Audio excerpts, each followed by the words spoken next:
Donc on dit bonjour à tous. Donc je vous ai dit hier que nous continuerions ce que nous avons dit, c'est la suite donc de vous êtes le sel de la terre et la lumière du monde, aujourd'hui avec pour thème transformer, transfigurer tout ce qui est déformé dans les âmes. Donc vous pourriez vous poser la question d'où vient ce titre. Alors l'origine c'est une des consignes que notre mère donc a reçues dans sa prière. Voilà, donc qui fait partie aussi de notre mission, transformer, transfigurer tout ce qui est déformé dans les âmes.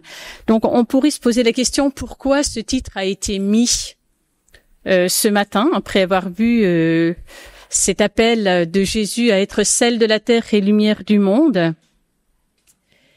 Eh bien, ce titre a été mis parce que, donc on l'a évoqué hier, il faut que le sel garde toute sa saveur, et il faut que la lumière brille. Et pour cela, eh bien, il faut qu'on garde notre ardeur. Et alors, je voudrais commencer cet enseignement. Donc hier, c'était un extrait de ce que Benoît XVI avait dit à une veillée de prière avec des jeunes à Fribourg, en Allemagne, en 2011. Nous ne pouvons pas taire le fait que le mal existe. Nous le voyons en tant de lieux de ce monde, mais nous le voyons aussi, et cela nous fait peur, dans notre vie elle-même. Oui, dans notre cœur lui-même existe l'inclination au mal, l'égoïsme, l'envie et l'agressivité. Grâce à une certaine autodiscipline, cela peut être contrôlable dans une certaine mesure. Par contre, cela devient plus difficile quand c'est une manière d'être mauvaise plutôt cachée, qui peut nous envelopper dans un brouillard asphyxiant, et ce sont l'indolence et la douleur de vouloir et d'accomplir le bien. Sans cesse, dans l'histoire, des personnes attentives ont fait noter le préjudice pour l'Église ne vient pas de ses adversaires, mais des chrétiens attiédis. Vous êtes la lumière du monde. Seul le Christ peut dire « Je suis la lumière du monde ». Nous tous sommes lumière seulement si nous demeurons dans ce vous qui, depuis le Seigneur, devient lumière toujours de nouveau. Et comme au sujet du sel, et en signe d'avertissement, le Seigneur affirme qu'il peut devenir insipide. De même, dans ses paroles relatives à la lumière, il a mis également un léger avertissement. Plutôt que de mettre la lumière sur le lampadaire, on peut la couvrir avec un boisseau. Demandons-nous, combien de fois couvrons-nous la lumière de Dieu par notre inertie, notre obstination, de sorte qu'elle ne puisse plus resplendir à travers nous dans le monde.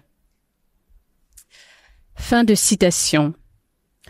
Donc, que faire? Nous décourager? Non, au contraire, répondre avec plus d'ardeur encore à l'appel de Jésus. Et je vous cite encore la suite de Benoît XVI aux jeunes. Dans la clarté d'innombrables lumières, dans la splendeur de tant de jeunes qui croient en Christ, une bougie peut donner de la lumière seulement si elle se laisse consumer par la flamme. Elle demeurerait inutile si sa cire n'alimentait pas le feu. Permettez que le Christ vous brûle, même si cela peut parfois signifier sacrifice et renoncement. Ne craignez pas de pouvoir perdre quelque chose et de rester à la fin, pour ainsi dire, les mains vides. Ayez le courage de mettre vos talents et vos qualités au service du règne de Dieu et de vous donner vous-même, comme la cire de la bougie, afin que par vous le Seigneur illumine l'obscurité. Sachez oser devenir des saints ardents, dans les yeux et dans les cœurs desquels brille l'amour du Christ et qui, de cette manière, porte la lumière au monde. Voilà donc cet appel de Benoît XVI aux jeunes, eh bien on peut le prendre pour nous aujourd'hui.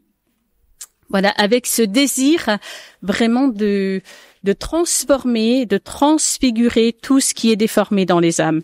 Et c'est vrai qu'on n'a pas besoin de trouver de nouveaux programmes, c'est toujours le même pour nous qui sommes chrétiens, pour raviver la flamme, pour garder cette saveur du sel, et puis pour que ce monde soit conquis à l'amour de Jésus, eh bien c'est d'aimer, de faire connaître, d'imiter Jésus. Et c'est ce qu'a compris aussi notre Père fondateur. Voilà, notre Père fondateur qui a été marqué par l'Évangile. Il avait un grand amour de l'Évangile. Dès l'âge de ses 15 ans, il le connaissait, il le méditait souvent. Et c'est en méditant souvent l'Évangile, en contemplant la personne de Jésus, qu'il a compris cette nécessité de conquérir les âmes à l'amour par l'amour. Combien nous sommes loin, écrit-il, en ce temps d'une réalisation du plan d'amour de Dieu. La solidité de la famille est fortement ébranlée. Les liens entre les hommes et les femmes sont de plus en plus fragiles. Le soi-disant amour libre multiplie les cohabitations fragiles et provisoires. Et leur éducation est excessivement difficile dans des milieux largement corrompus. L'amour humain, quelle misère! Devant l'état lamentable, la mission de l'Église devient de plus en plus nécessaire et urgente. Beaucoup pensent qu'il faudrait accepter l'évolution inéluctable des mœurs, qu'il faut être tolérant, qu'il ne faut pas condamner, qu'il faut accepter l'évolution sociale. Il est évident, écrit-il, que pour le bonheur terrestre et ensuite éternel des hommes, Dieu ne peut accepter ces démissions. Et le Seigneur et son épouse, l'Église, sont là pour guérir, pour sauver, pour éduquer au véritable amour humain et divin. La civilisation de l'amour n'est pas une utopie. Pour l'extension de l'apostolat, par l'éducation spirituelle doit se multiplier grâce aux apôtres de Jésus. Le véritable amour doit s'élever, droit, fort, impératif. Voilà, c'est ce qui nous donne beaucoup d'espérance. Cette levée de ces apôtres qui vont travailler à transfigurer ce monde, à l'illuminer. Oui, notre monde a besoin d'être touché et guéri par la beauté et la richesse de l'amour de Dieu. Père Bernard l'a dit hier, l'amour n'est pas cité dans les béatitudes, mais c'est le cœur du message chrétien. Le monde actuel a besoin des témoins de cet amour. Il a besoin que nous soyons sel de la terre et lumière du monde. Alors comment allons-nous travailler à transformer, à transfigurer tout ce qui est défiguré dans les âmes? Eh bien, avec ce premier désir qui doit nous habiter sans cesse et que nous donne l'enseignement des béatitudes, c'est désirer avec ardeur être sel de la terre et lumière du monde en vue du ciel. Voilà tout le sens de notre vie sur cette terre. Ne nous laissons pas détourner de notre destinée qui est le ciel. Vivre pour gagner le ciel. Oh, combien cela vaut la peine d'être vécu. C'est tout le message de l'Évangile. La proclamation des béatitudes qui précède cet appel à être sel de la terre et lumière du monde nous l'a rappelé. Et on le voit, c'est merveilleux, voir Dieu, être rassasié, être consolé. Il nous faut donc d'abord éduquer nos propres âmes à devenir ces saints que Jésus attend et que le monde attend. Notre relation avec les saints doit faire grandir en nous ce désir de le devenir à leur suite. Prions-les beaucoup, prenons le temps pendant ces temps de vacances de lire des vies de saints. Ils sont, comme l'a dit encore Benoît XVI, de véritables étoiles dans le firmament du ciel, des phares pour de si nombreuses générations. Ces saints se sont donnés sans compter avec amour, confiance, patience et persévérance. Et ils savaient tous qu'ils n'auraient pas les consolations sur terre, mais dans le ciel. Et c'est aussi ce que nous dit Mère Marie-Augusta. Notre bonheur promis est dans le ciel. Et la sainteté est la clé pour un monde meilleur. Et c'est vrai que c'est aussi ce que la Sainte Vierge a dit à Sainte Bernadette à Lourdes au cours de la 3e apparition. Je ne vous promets pas ce bonheur ici dans ce monde, mais dans l'autre. Donc vous voyez, ce désir du ciel doit animer nos âmes. Nous devons tout faire pour le ciel, pour gagner le ciel, pour conquérir les âmes au ciel. Et pour cela, eh bien, il faut un travail d'éducation des cœurs qui consiste à éclairer les âmes, les enseigner avec cette certitude que Jésus a la puissance de les transformer, de les transfigurer. Mais Jésus a besoin de canaux. Il a besoin d'ouvriers. Donc, ayons donc ce désir de transformer, de transfigurer ce qui est défiguré dans les âmes, et on vivra ce que Jean-Paul II, donc je vous ai cité la lettre apostolique hier qu'il a écrite au terme de l'année du jubilé, donc de l'an 2000, qu'on a eu la grâce de vivre et qui a été une année de grâce. Il a conclu cette année avec beaucoup de souffle, même s'il a souffert des années qui ont suivi. Et donc il écrit dans cette lettre Novo Millennio Ignunte, un nouveau siècle, un nouveau millénaire s'ouvre dans la lumière du Christ. Mais tous ne voient pas cette lumière. Nous avons la mission admirable et exigeante d'en être le reflet. C'est le Mysterium Lunae, si cher à la contemplation des pères, qui par cette image voulait montrer la dépendance de l'Église par rapport au Christ, soleil dont elle reflète la lumière. C'est une manière d'exprimer ce que le Christ dit de lui-même en se présentant comme la lumière du monde, et en demandant à ses disciples d'être à leur tour lumière du monde. Donc cette mission d'être des saints, d'abord, nous fait frémir quand nous voyons notre faiblesse, mais cette mission est possible grâce à la grâce de Jésus. Donc ce désir du ciel est d'être des saints, et pour cela, donc, notre monde a besoin de vrais témoins. Et ces témoins, Paul VI l'a dit, nos jeunes ont plus besoin de témoins que de maîtres. Et saint Isidore, évêque, dit quiconque a reçu la mission d'instruire et de former les peuples à la vertu doit être saint en toutes choses. Et c'est aussi cet appel que nous avons dans le discours sur la montagne, si vous le conduisons, soyez parfaits comme votre Père est parfait. Et pour être ces témoins, il nous faut contempler Jésus. Et notre Père fondateur, dans l'Évangile, il y a découvert Jésus comme le parfait éducateur. Cette mission d'éducation, nous pourrons l'accomplir qu'en imitant Jésus. Alors, nous le voyons à travers les béatitudes, il nous faut être doux et miséricordieux à sa suite, mais aussi ardent et énergique. Jésus ne nous entraîne pas à la mollesse. Dans l'Évangile, nous le voyons énergique lorsqu'il chasse les vendeurs du temple, qu'il chasse les démons, qu'il commande à la mer. Donc, voyez cette énergie de l'amour que nous devons vivre pour éduquer nos propres cœurs d'abord et ceux des autres. Et Jésus qui n'a pas peur non plus de se fatiguer pour faire des nombreux kilomètres à pied pour évangéliser et bien sûr pour aller jusqu'au bout de sa passion. Voilà. Donc l'éducation ne passe pas seulement par des paroles, mais par des idées vécues. Que disait Mère Marie-Augusta, il faut des idées vécues. Donc il faut que d'abord nous transfigurions notre propre âme en travaillant à cette éducation, en menant le combat spirituel, l'éducation des vertus. Et c'est vrai que saint François de Sales, qui aime beaucoup aussi les images, en donne une très belle quand il pose la question, quelle est la différence entre l'évangile et la vie d'un saint? Eh bien, il dit, c'est la même différence qui existe entre une symphonie écrite sur une partition et une symphonie jouée. Donc ça parle aux musiciens. C'est comme cela, dans la vie d'un saint ou au moins d'un chrétien fervent, nous apprenons comment on met en pratique l'évangile. Nous tous, entre autres, nous devons nous efforcer d'être cette symphonie jouée par tous les frères que nous rencontrerons sur notre chemin. Nous sommes donc appelés à être le sel de la terre et la lumière du monde en accomplissant les bonnes œuvres, pas uniquement aux œuvres de miséricorde, mais aussi l'exercice des vertus.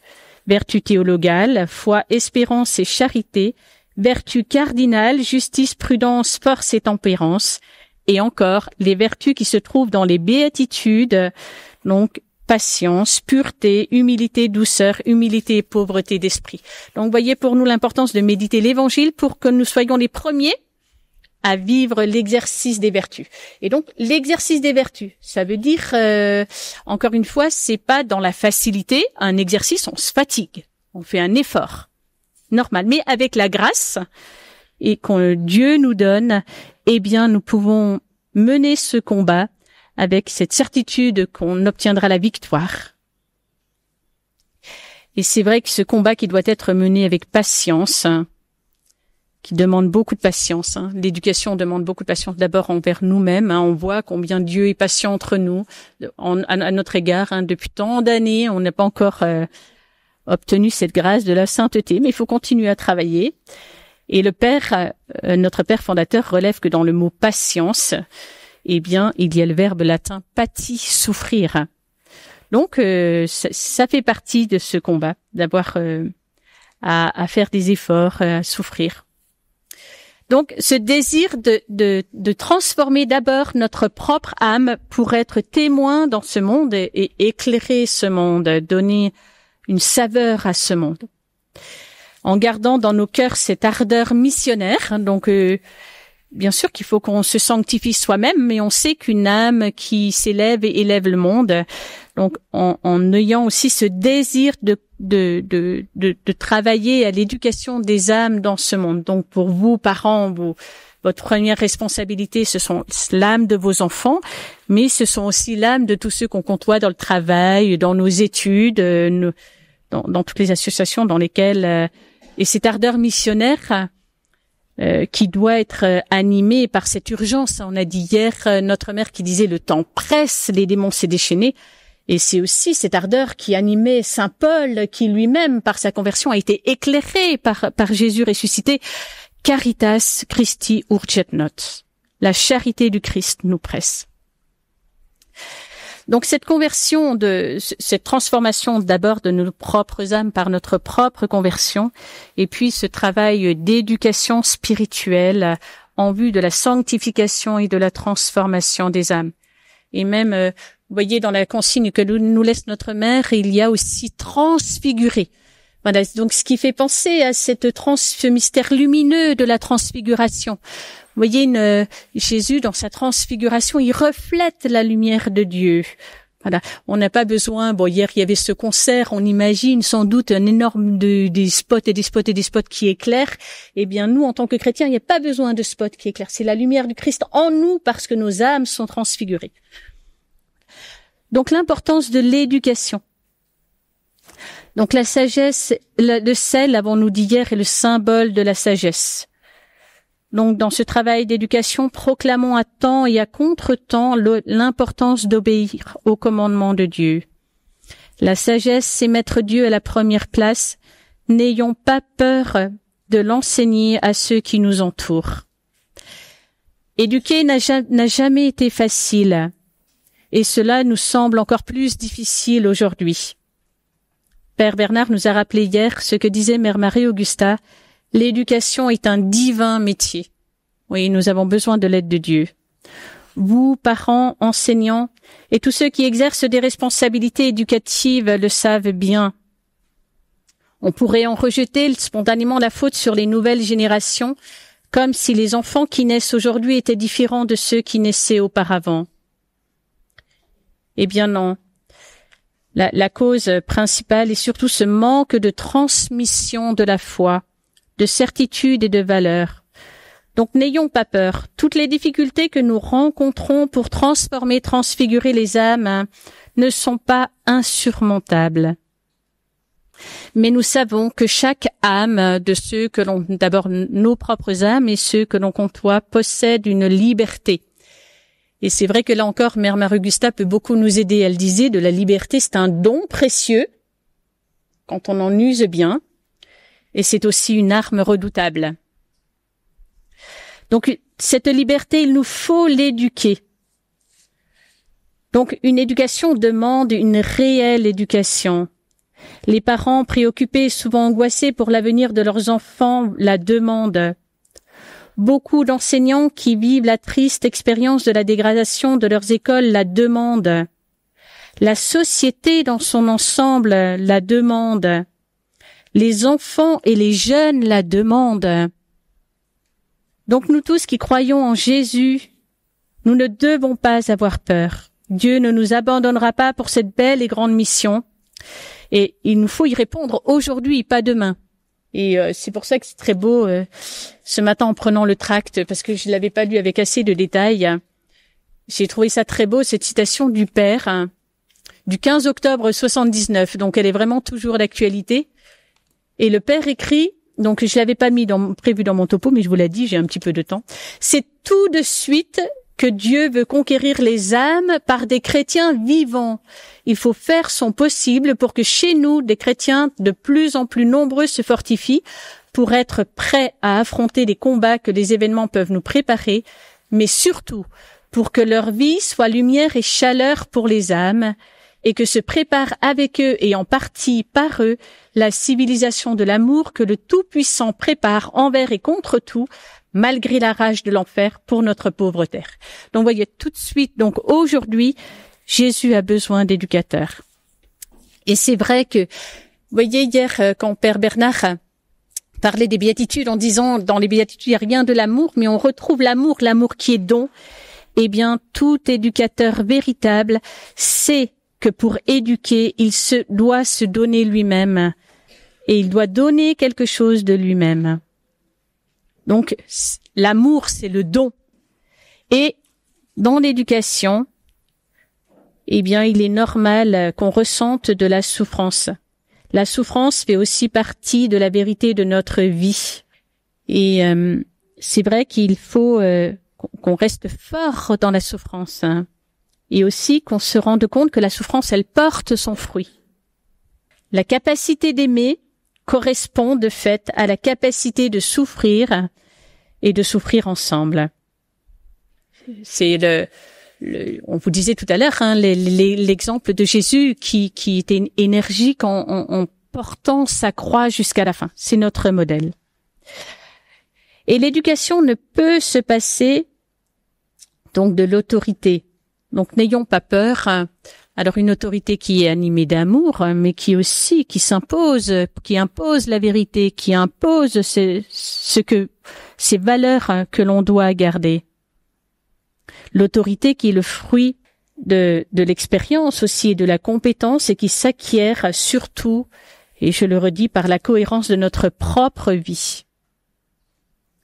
Donc l'éducateur doit être lui-même un témoin de la vérité et du bien. Et alors je termine pour vous montrer, vous voyez, ce désir que l'on doit avoir d'être des saints et de conduire les âmes à être des saints doit aussi nous faire donc on se donne dans l'amour, dans la souffrance, dans la difficulté et aussi avec cette certitude que c'est Dieu qui travaille, c'est Dieu qui transforme l'âme. Et donc il va être bientôt canonisé un jeune saint, Carlo Acutis, qui est bien sûr qui au début a été présenté beaucoup comme un geek au paradis, mais en approfondissant sa vie, c'est une âme extraordinaire et qui pourtant a peu reçu, mais son témoignage va entraîner ses parents. C'est très très beau. On a eu la grâce d'entendre le témoignage de sa maman qui nous dit, bien, avant cette conversion de Carlo, elle était allée 3 fois à la messe seulement. Et bien, Carlo va l'entraîner. Et Carlo, qui a eu ce désir, dans la mesure où il a été conquis par l'amour de Jésus, de le transmettre et de le faire connaître. Et sa maman disait, mais Carlo, c'est pas seulement celui qui a usé d'Internet, c'est celui qui a pas eu peur non plus de dire à ses amis, mais là, ce que tu fais, c'est pas bien. Si tu veux aller au ciel, c'est pas bien. Et il avait cette ardeur, voilà, missionnaire. Et c'est vrai que le pape Léon XIV, dernièrement, a aussi reconnu l'héroïsme, être béatifié, c'est 50 Français, et c'est extraordinaire aussi, des Français qui ont entre 20 et 45 ans, 50, qui sont morts dans les camps de travail ou des camps de nazis, et qui sont morts pour ne pas renoncer à cet amour de Jésus. C'est extraordinaire. C'est un héritage pour nous Français. Et vous voyez,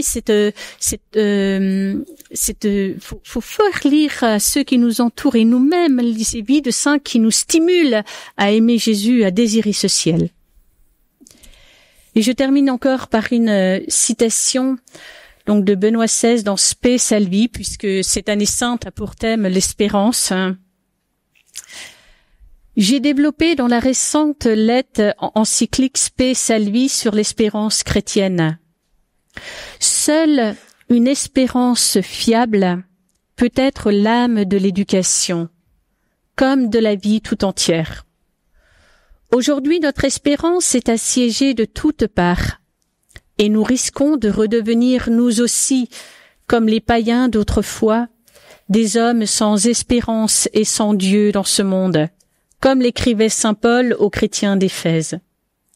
C'est ici précisément que naît la difficulté peut-être la plus profonde pour une véritable œuvre éducative.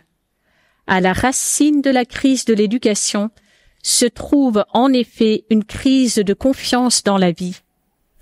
Je ne peux donc pas terminer cette lettre sans une chaleureuse invitation à placer en Dieu notre espérance. Lui seul est l'espérance qui résiste à toutes les déceptions. Seul son amour ne peut pas être détruit par la mort. Seule sa justice et sa miséricorde peuvent panser les injustices et récompenser les souffrances subies. L'espérance qui s'adresse à Dieu n'est jamais une espérance pour moi seul, c'est toujours aussi une espérance pour les autres. Elle ne nous isole pas, mais nous rend solidaires dans le bien, nous stimule à nous éduquer réciproquement à la vérité et à l'amour. Et c'est vrai que cet appel de Jésus à transformer nos âmes, à travailler aussi à la transformation des âmes de ce monde, à leur transfiguration, de transfigurer tout ce qui est déformé dans les âmes, peut nous donner le vertige. C'est vrai que c'est un appel qui est exigeant, mais pour ceux qui étaient autour de Jean-Paul II en 1986 à Strasbourg, Jésus avait dit l'appel de Jésus est exigeant, mais c'est l'exigence de son amour. Alors, on peut avoir peur, on peut se dire comment faire, mais nous savons qu'il nous en donnera sa grâce, et Sœur Gaëtane nous donnera cette espérance tout à l'heure en développant « Puisons en Jésus la force, l'amour et la lumière ». C'est lui qui nous la donne, donc on peut être plein d'espérance et plein de joie aussi, et plein de confiance.